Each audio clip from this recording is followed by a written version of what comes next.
Hello students, আশা করি প্রত্যেকে ভালো রয়েছো।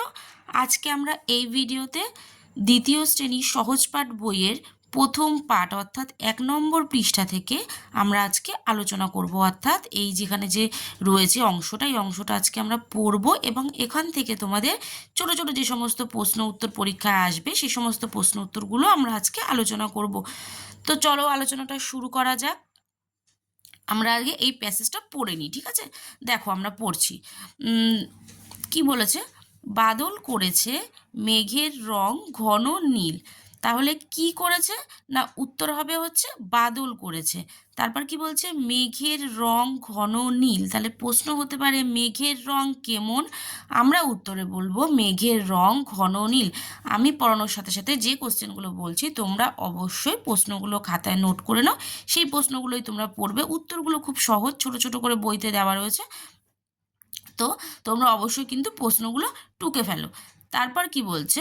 ঢং ঢং করে 9টা বাজলো। তাহলে ঢং ঢং করে কটা বাজলো? ঢং ঢং করে 9টা বাজলো। বংশু ছাতা মাথায় কোথায় যাবে? ও যাবে সংসার বাবুর বাসায়।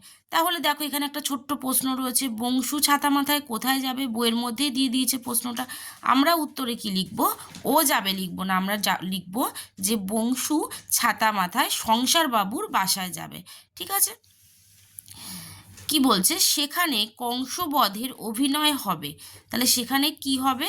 অর্থাৎ সংসারবাবুর বাসায় কি হবে? না সংসারবাবুর বাসায় কংসবধের অভিনয় হবে।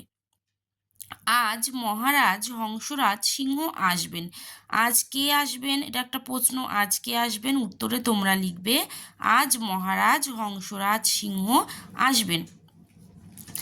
কংসবধ অভিনয় তাকে দেখাবে। বাংলাদেশে তার বাড়ি নয়।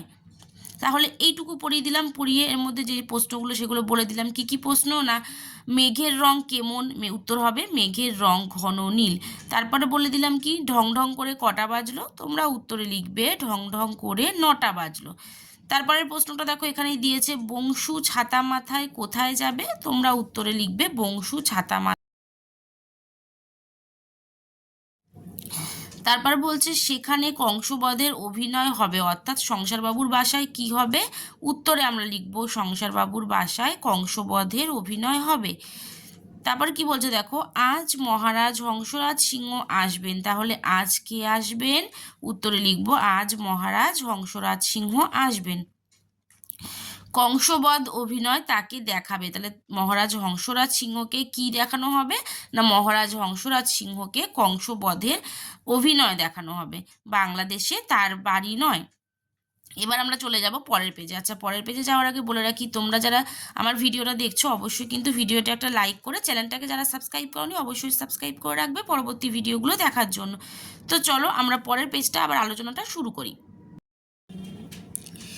তিনি পাংশুপুরের রাজা। তাহলে তিনি কোথাকার রাজা? উত্তরে হবে তিনি পাংশুপুরের রাজা। সংসার বাবু তারই সংসারে কাজ করেন।